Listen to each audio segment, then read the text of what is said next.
Anything you'd like to add to that?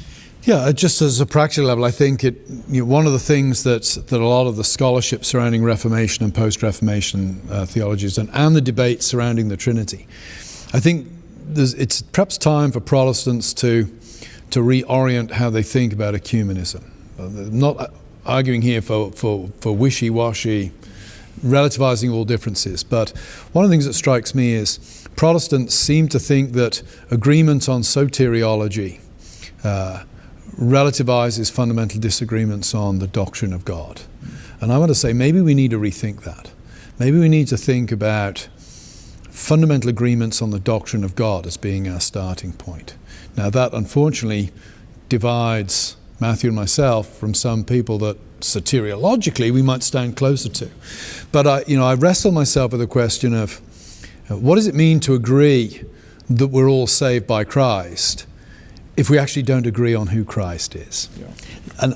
And I'm not saying I have an answer at this point, but I do think that the time has come for us to think ecumenism and church unity can't simply be built on soteriology.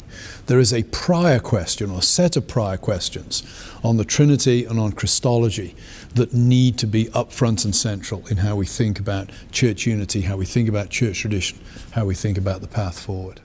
And I would just add that what you just heard from Carl, that is actually the way that the church fathers thought of the Christian faith and the reformers. And so it's the way the Nicene Creed is structured.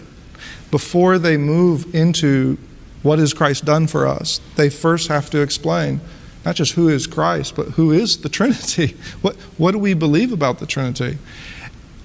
I wonder if today we have that backwards, and that in some sense explains some of the confusion.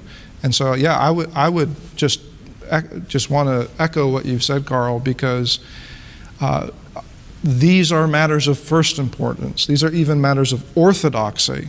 And so if we don't get these right, then when we come to a soteriological or ecclesiastical issue, we don't have credibility, and we can't even substantiate where we would agree there.